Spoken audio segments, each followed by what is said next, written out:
রাজধানীর পল্লবী এই স্থানটিতে ঢুকলে মনে হতো আপনি বুঝি এক নিমিষেই ঘুরে ফেলেছেন পুরো বাংলাদেশ।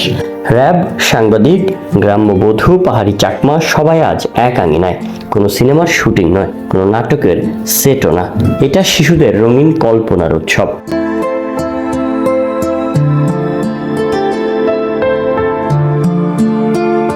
এই যে ছোট্ট র্যাব অফিসার, আর পাশে চ্যানেলের মাইক্রোফোন হাতে সাংবাদিক, ওই যে পাহাড়ি কন্যা, আর একটু দূরে গ্রাম বাংলার নববধূ।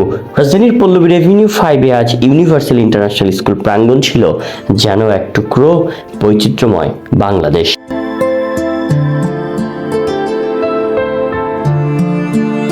সকাল থেকে এখানে শুধুই রং আর হাসি। পড়ার খাতা, ছুটি নিয়ে আজ শিশুরা লিখেছে কল্পনার গল্প, নিজেদের পোশাক আর নিজেদের ভঙ্গিতে।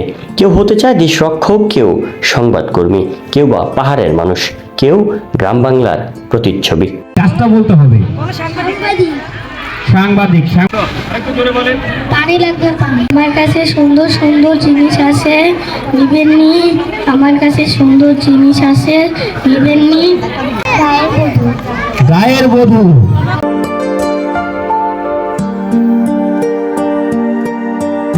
শুধু শিক্ষার্থীরাই নয়, এই আনন্দে সামিল শিক্ষক, শিক্ষিকা, অভিভাবক, এমনকি পথচারীরাও। অনেকেই থমকে দাঁড়িয়েছেন এক নজরে এই আনন্দ উপভোগ করতে।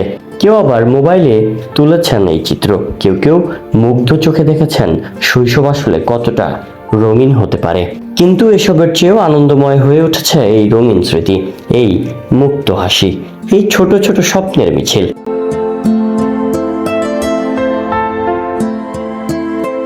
রঙিন পোশাকের আড়ালে আজ ফুটে উঠেছে রঙিন শৈশব। এভাবেই যদি প্রতিটি স্কুল হয়ে ওঠে আনন্দের আঙিনা, তবে আগামীতে শিশুরা একদিন গড়ে তুলবে আরো সুন্দর এক বাংলাদেশ। তারা হয়ে উঠবে আগামীর ভবিষ্যৎ এবং দেশের জন্য এক একটি নক্ষত্র। একটা বাচ্চা যে শুধু স্টুডেন্ট হিসাবে ঘুরে বই নিয়ে থাকবে এরকম না, তার নৈতিকতাটাও খুব জরুরি।